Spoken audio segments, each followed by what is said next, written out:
ಒಂದು 4 ದಿನಗಳಿಂದ ಒಂದು ಸುದ್ದಿ ಮಾಡಿರ್ತೀವಿ. ಕಾಲೇಜಿನ ಪ್ರಿನ್ಸಿಪಲ್ ಒಬ್ಬ ಕಳ್ಳ ವಿದ್ಯಾರ್ಥಿಗಳ ಹೆಸರಿನಲ್ಲಿ ದುಡ್ಡು ತಿಂದಿದ್ದಾನೆ, ಇದು ಸಾರ್ವಜನಿಕರ ಹಣ ನುಂಗಿದ್ದಾನೆ, ಈತನ ನಿಜವಾಗ್ಲೂ ಕೂಡ ಸಸ್ಪೆಂಡ್ ಮಾಡಿ ಅಂತ ಕೂಡ ಹೇಳಿದ್ವಿ.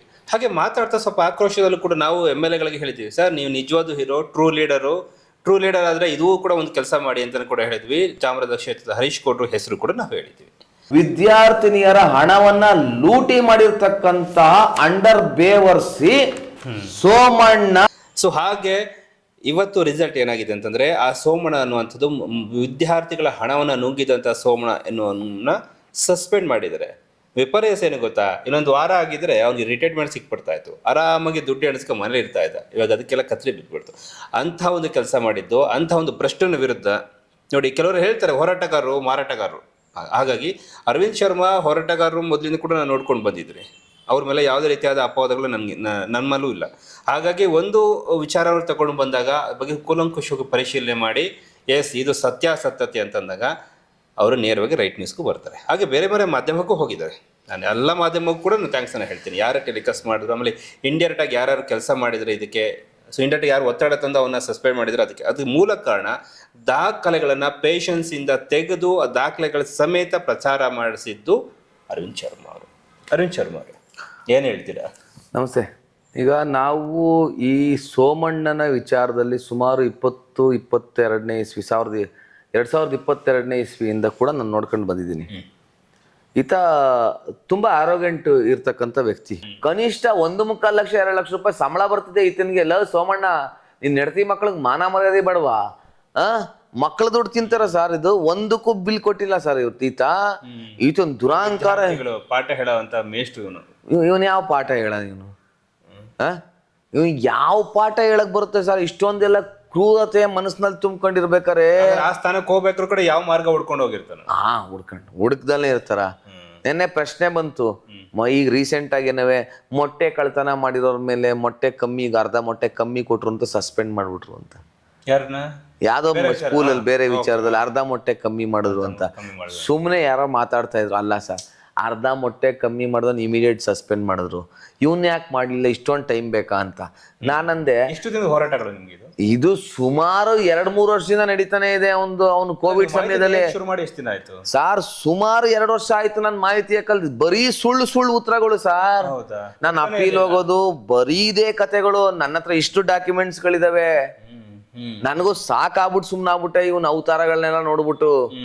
ನಮ್ದು ನೋಡಿ ಸರ್, ಎಲ್ಲಿ ಮಾಹಿತಿ ಆಗ್ತಾರೋ ಅಲ್ಲಿಗೆ ಒಂದು ಕನೆಕ್ಟ್ ಮಾಡಿರ್ತಾನೆ, ನನ್ನ ದಾಖಲೆಗಳು ಕೊಡಬೇಡಿ ಅಂತ. ಸರ್ ಕೊಟ್ಟಿದ್ದಾನೆ ದಾಖಲಾತಿಗಳು, ಎಲ್ಲ ವಿತಂಡ ದಾಖಲಾತಿಗಳನ್ನ ನಮ್ಗೆ ನೋಡಿ ಸರ್.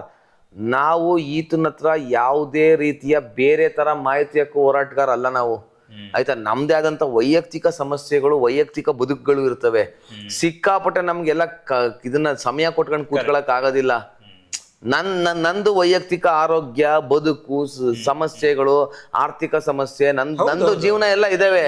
ಎಲ್ಲಾ ಟೈಮಲ್ಲೂ ಎಲ್ಲಾ ವಿಚಾರದಲ್ಲೂ ಫಾಲೋ ಅಪ್ ಮಾಡ್ತಾ ಕೂತ್ಕೊಳಕ್ ಆಗೋದಿಲ್ಲ, ಆಯ್ತಾ? 4-5 ಜನ ಫಾಲೋ ಅಪ್ ಮಾಡ್ತಿದ್ರು, ಅವರು ಫಾಲೋ ಅಪ್ ಮಾಡಾದ್ಮೇಲೆ ತನಿಖೆ ಆಯ್ತು, ಎಲ್ಲಾವುದು ಆಯ್ತು. ಸಮಸ್ಯೆ ಏನು ಗೊತ್ತಾ, ಇವತ್ತಿನ ದಿನಗಳಲ್ಲಿ ನೋಡಿ, ಮೊಟ್ಟೆ ವಿಚಾರದಲ್ಲೇ ಹಿಂಗೆ ಚರ್ಚೆ ಆಯ್ತು. ನಾನಂದೆ, ವ್ಯಂಗ್ಯವಾಗಿ ಹೇಳ್ದೆ, ಮೊಟ್ಟೆ ಕಳ್ತನ ಮಾಡೋನ್ಗೆ ಇವತ್ತು ಲಂಚ, ಅವನ್ ಯೋಗ್ಯತೆ ಏನೋ ಮೊಟ್ಟೆ ಮಾತ್ರ. ಅರ್ಧ ಮೊಟ್ಟೆ ಕಳ್ತನ ಮಾಡೋನ್ಗೆ ಅರ್ಧ ಮೊಟ್ಟೆ ಕೊಡೋಷ್ಟು ಮಾತ್ರ ದುಡ್ಡು ಇರುತ್ತೆ ಅವನ ಹತ್ರ. ಆ ಲಂಚದಿಂದ ಅವನೇನು ಭ್ರಷ್ಟಾಚಾರ ಮುಚ್ಚಾಕಕ್ಕಾಗಲ್ಲ, ಕರೆಕ್ಟ್ ಅಲ್ವಾ? ಹಂಗಾಗಿ ಬದುಕಕ್ಕೂ ಆಗಲ್ಲ, ಭ್ರಷ್ಟಾಚಾರ ಮುಚ್ಚಾಕಕ್ಕೂ ಆಗಲ್ಲ. ಹಂಗಾಗಿ ಅವ್ನಿಗೆ ಇಮಿಡಿಯೇಟ್ ಸಸ್ಪೆಂಡ್ ಆಯ್ತು. ಇವನು ಮಾಡಿರೋದಂತದ್ದು ಕೋಟ್ಯಾಂತರ ರೂಪಾಯಿ ಹಗರಣ. ಹಂಗಾಗಿ ಅಲ್ಲಿ ತನಕ ಫೇಸ್ ಮಾಡೋಷ್ಟು ದುಡ್ಡು ಇರಲ್ವಲ್ಲ, ಅವ್ನ ಯೋಗ್ಯತೆನೆ ಅರ್ಧ ಮೊಟ್ಟೆ. ಅವ್ನ ಯೋಗ್ಯತೆನೆ ಅರ್ಧ ಮೊಟ್ಟೆ ಸರ್ ಅದು. ಇವರು ಅದನ್ನ ದೊಡ್ಡ ಪ್ರಪಗಂಡ ಮಾಡಿ, ಅರ್ಧ ಮೊಟ್ಟೆ ಕಳ್ತನ ಮಾಡ್ದ ಅಂತ ಸಸ್ಪೆಂಡ್ ಮಾಡ್ಬಿಟ್ರು. ಆದರೆ 3 ಕೋಟಿ ಕಳ್ತನ ಮಾಡಿದನಲ್ಲ ಈ ಇಡಿಯಟ್, ಇವನ್ ಸಸ್ಪೆಂಡ್ ಮಾಡೋದಕ್ಕೆ ಇಷ್ಟು ವರ್ಷ ಬೇಕಾಯ್ತಾ? ವಿದ್ಯಾಮಂತ್ರಿಗಳಿಗೆ, ಶಿಕ್ಷಣ ಇಲಾಖೆಗೆ ಎಷ್ಟು ದಿನದಿಂದ ನಾವು ಹೇಳ್ಕೊಂಡು ಬಂದಿದೀವಿ. ನಾವು ಮಾಡಿದರೆ ಕೋಪರೇಟ್ ಮಾಡಿದರೆ, ಎಂಡಿಂಗ್ ನೆಕ್ ಮೂಮೆಂಟ್ ಅಲ್ಲಿ ವಿನ್ನಿಂಗು. ಈಗ ಇಂಡಿಯನ್ ಕ್ರಿಕೆಟ್ ಟೀಮು ಕರೆಕ್ಟ್ ಎಷ್ಟು ದಿನ ಆಯ್ತು ರಿಟೈರ್ಡ್ಗೆ? ಇಂಡಿಯನ್ ಕ್ರಿಕೆಟ್ ಟೀಮ್ ಆದಂಗಾಯ್ತು ಕಥೆ ಇದು. ಆನಂದ್ ಇಂಡಿಯನ್ ಕ್ರಿಕೆಟ್ ಟೀಮ್ ಅಲ್ಲಿ ನೆಕ್ ಮೂಮೆಂಟ್ ಅಲ್ಲಿ 6 ಬಾಲ್ಗೆ 15 ರನ್ ಇರುತ್ತದಲ್ಲ, ಹಂಗೆ ನಮ್ಗೆ ಭಯ, ಇನ್ನೇನ್ ರಿಟೈರ್ಡ್ ಆಗ್ಬಿಟ್ಟು ಇವನು ಪೆನ್ಷನ್ ತಗೊಂಡು ಹೊಟ್ಟೋಗ್ಬಿಡ್ತಾನೆ ಅಂತ. ಅದಾದ್ಮೇಲೆ ಮತ್ತೆ ನಿಮ್ಮಲ್ಲಿ ಕಂಡು ಬೀಳ್ತಾನೆ.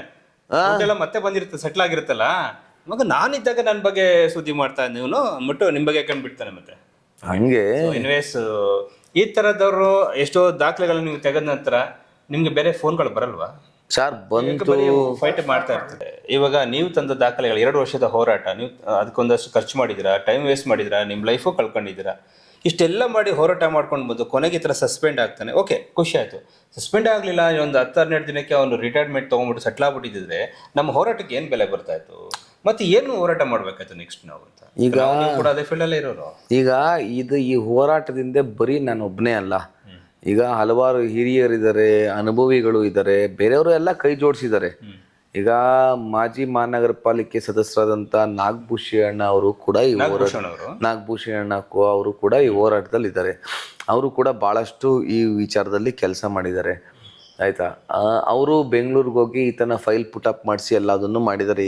ಒಳ್ಳೇದಕ್ಕೆ ಮಾಡಿದ್ದಾರೆ ಅವರು, ಒಳ್ಳೇದಕ್ಕೆ ಮಾಡಿದ್ದಾರೆ. ನಿಮ್ಗೊಂದು ಥ್ಯಾಂಕ್ ಯು. ಮಾಜಿ ಕಾರ್ಪೊರೇಟರ್ ಆಗಿದ್ದವರು, ಒಳ್ಳೇದಕ್ಕೆ. ಯಾವ ವಾರ್ಡ್ ಇದ್ರು ಅವರು? ಅದೇ ವಾರ್ಡ್ ಅಲ್ಲಿ ಕಾರ್ಪೊರೇಟರ್ ಆಗಿದ್ದವರು. ಅದಾದ್ಮೇಲೆ ಮಹಿಳಾ ಮೀಸಲಾತಿ ಆಯ್ತು, ಹಂಗಾಗಿ ಅವರು ಬೇರೆ ವಾರ್ಡ್ ಟ್ರೈ ಮಾಡಿದ್ರು. ಅವರು ಈ ಒಳ್ಳೆ ವಿಚಾರಕ್ಕೆ ಅವರು ಅವಾಗ್ಲಿಂದನೂ ಕೂಡ ನಾಗಭೂಷಣ ಅವರು ನಾನು ಹತ್ತಿರದಿಂದ ನೋಡಿದ್ದೀನಿ, ಹೆಚ್ಚು ಒತ್ತು ಕೊಡ್ತಕ್ಕಂಥದ್ದು ಅವರು ವಿದ್ಯಾಭ್ಯಾಸಕ್ಕೆ, ಮಕ್ಕಳ ವಿದ್ಯಾಭ್ಯಾಸಕ್ಕೆ ಅವರು ಹೆಚ್ಚು ಒತ್ತು ಕೊಡ್ತಾರೆ. ಅವರು ವಿವೇಕ ಸ್ಮಾರಕದಲ್ಲಿರ್ಬೋದು ಹಾಗೂ ಸುತ್ತಮುತ್ತ ಶೈಕ್ಷಣಿಕ ವಿಚಾರದಲ್ಲಿ ಹೆಚ್ಚು ಮಕ್ಕಳುಗಳಿಗೆ ಏನೇ ಸಮಸ್ಯೆ ಆಗಲಿ ಇಮಿಡಿಯೇಟ್ ಆಗಿ ಹೋಗ್ತಾರೆ. ದೇವರಾಜ ಶಾಲೆ ವಿಚಾರದಲ್ಲಿರ್ಬೋದು, ಆಮೇಲೆ ದೇವರಾಜ ಕಾಲೇಜ್ ವಿಚಾರದಲ್ಲಿರ್ಬೋದು. ಮಾರಾಣಿ ದೇವರಾಜ ಕಾಲೇಜನ್ನ ಅವ್ರು ತಗೊಂಬಂದಿದ್ದೇನೆ. ಅವರು ವಿದ್ಯಾಭ್ಯಾಸಕ್ಕೆ ಸುತ್ತಮುತ್ತ ಹೆಚ್ಚು ಒತ್ತು ಕೊಡೋರು ಅವರೇ, ನಾಗಭೂಷಣ ಏನೇ. ಅವರು ಇವನ್ ಕರ್ಮಕಾಂಡಗಳನ್ನ ನೋಡಿ ಬೇಸತ್ತು ಹೋಗ್ಬಿಟ್ಟಿತ್ತು. ಅವರು ಸೀರಿಯಸ್ ಆಗಿ ತಗೊಂಡ್ರು. ಸೀರಿಯಸ್ ಆಗಿ ತಗೊಂಡಾದ್ಮೇಲೆ ಅವ್ರದ್ದು ಹೆಚ್ಚಿನ ಶಕ್ತಿ ಇದೆ, ನಾನು ನಿಮಿತ್ತ ಮಾತ್ರ ನಾನು ಕೆಲಸ ಮಾಡಿದ್ದೀನಿ ಅಷ್ಟೇನೆ. ಆದರೆ ನನಗೆ ಬೇಜಾರೇನು ಅಂತಂದ್ರೆ ಇಷ್ಟೆಲ್ಲ ಈಗ ಒಂದು ದನಿ ಹೋಗ್ತಿದ್ದಂಗೆನೆ ರಾಜಕಾರಣಿಗಳು ಎಚ್ಚೆತ್ಕೊಳ್ಳುವಂತ ಕೆಲ್ಸಗಳು ಮಾಡ್ಕೊಳ್ಳೋದಿಲ್ವಲ್ಲ. ನಾವು ಪ್ರತಿಭಟನೆ ಮಾಡಿ ಎಲ್ಲದನ್ನು ಫಾಲೋ ಅಪ್ ಮಾಡೋ ತನಕನು ಇವ್ರು ಎಚ್ಚೆತ್ಕೊಳ್ಳಲ್ಲ ಅಂತಂದ್ರೆ, ಎಚ್ಚೆತ್ಕೊಳ್ಳಂದ್ರೆ ಇವರೇ ಮಾಡಿರ್ತಾರಲ್ಲ ಸರ್, ಅವ್ನು ಇವ್ರಿಗೊಂದು ಸ್ವಲ್ಪ ಕೊಟ್ಟಿರ್ತಾನಲ್ಲ, ನಮ್ಗೆ ಅದೇ ಬೇಜಾರು ಸರ್. ಈಗ ಎಷ್ಟೋ ಸಲ ಸುದ್ದಿ ಮಾಡಿದಾಗಲೂ ಕೂಡ ರಾಜಕಾರಣಿಗೆ ಬೇರೆದಿಲ್ಲ. ಈಗ ಬ್ಯಾನರ್ ಯಾಕೆ ಹಾಕಿದ ಅಂದ ತಕ್ಷಣ ಟಕ್ಕಂತ ಅವ್ನು ಕರೆಕ್ಟಾಗಿ ಇನ್ಫಾರ್ಮೇಶನ್ ಹೋಗುತ್ತೆ. ಓಕೆ, MLA ಇಲ್ಲಿ ನಾವು ಮಾಡಿಲ್ಲ ಅಂತ ತಕ್ಕಂತ MLA ಕಡೆಗೆ ಇನ್ಫಾರ್ಮೇಶನ್ ಹೋಗುತ್ತೆ. ಇದೆಲ್ಲ ಭ್ರಷ್ಟಾಚಾರದ ವಿರುದ್ಧ ನಾವು ದಾಖಲೆಗಳು ತೆಗೆದು ಮಾತಾಡ್ತಾ ಇದ್ದಾಗ ಯಾಕೆ MLAಗಳು ಬರಲ್ಲ? ಆಮೇಲೆ ದೊಡ್ಡ ನಾಯಕರ ತರ ಬರ್ತಾರೆ.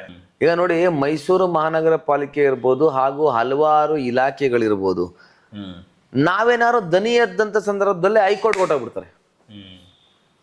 ಅವ್ರು ಕಳ್ಳರು, ಅವರು ಸುಳ್ಳು, ಅವರು ನಿರ್ವೀರ್ಯರು, ನಿರ್ಲಜ್ಜರು, ಭ್ರಷ್ಟಾಚಾರಿಗಳು.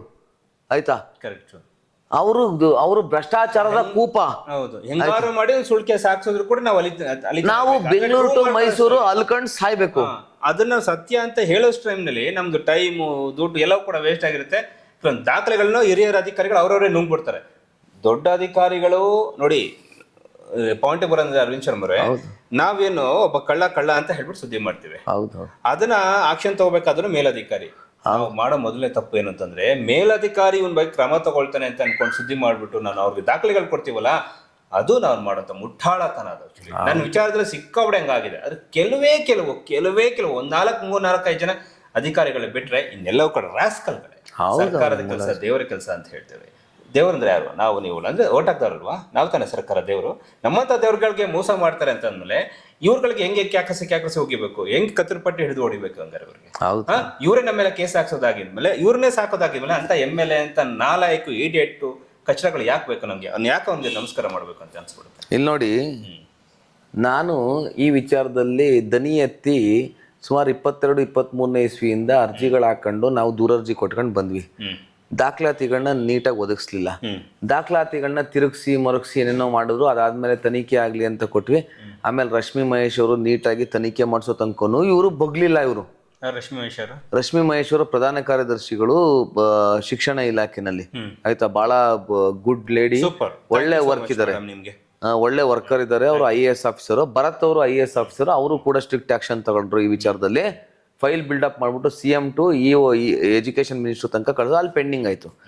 ಈಗ ನೋಡಿ, ನೀವು ಹೇಳಿದ್ರಲ್ಲ ಮೇಲಂತದ ಅಧಿಕಾರಿ, ಇಲ್ಲೊಬ್ಬ ಇಡಿಯಟ್ ಇದ್ದಾನೆ, ಮರಿಸ್ವಾಮಿ ಅನ್ಬಿಟ್ಟು ಅಂತ ಮರಿಸ್ವಾಮಿ ಅಂತ DDPU ಆಗಿದ್ದ. 2025 30ನೇ ತಾರೀಕು 6ನೇ ತಿಂಗಳಲ್ಲಿ ಈತ ರಿಟೈರ್ಡ್ ಆಗ್ತಾನೆ.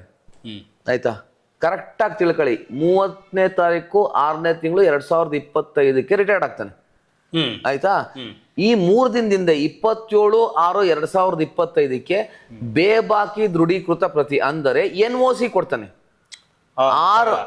ಈತನಿಗೆ NOC, ಯಾವುದೇ ಬಾಕಿ ಇಲ್ಲ, ಯಾವುದೇ ತನಿಖೆ ಇಲ್ಲ, ಈತನ ಯಾವುದೇ ಇದಿಲ್ಲ, ಬಿಲ್ಗಳು ಪೆಂಡಿಂಗ್ ಇಲ್ಲ ಅಂತ. ಇದಾದ್ಮೇಲೆ ತನಿಖೆ ಮಾಡಿಸಿದ್ರೆ 2026ಕ್ಕೆ ತನಿಖೆ ಮಾಡಿಸಿದ್ರೆ ಎಲ್ಲಾವುದು ಬಾಕಿ ಇದೆ ಅಂತ ಕೊಡೋದು. ಇದಕ್ಕೇನ್ ಹೇಳೋದು ನಾವು? ಅಂತವ್ನಿಗೆ ಏನ್ ಮಾಡ್ಬೇಕು? ಇಂಥ ಮರಿಸ್ವಾಮಿ ಅಂತಕ್ಕಂಥ ಎಂಜಿಲ್ ನಿಕ್ಕೋ ಅಂತ ಆಸಾಮಿಯನ್ನ ಮೇಲಧಿಕಾರಿಯಾಗಿ ಕೂರ್ಸಿದ್ರೆ, ಈಗ ನೀವ್ ಹೇಳಿದ್ರಲ್ಲ, ಮೇಲಧಿಕಾರಿಗಳನ್ನ ನಾವೆಲ್ಲ ದಾಖಲಾತಿಗಳನ್ನ ಕೊಟ್ಟು ಮಾಹಿತಿ ಕೊಟ್ರೆ ಎಂಜಿಲ್ ನೆಕ್ ಹೋಗ್ತಾರೆ.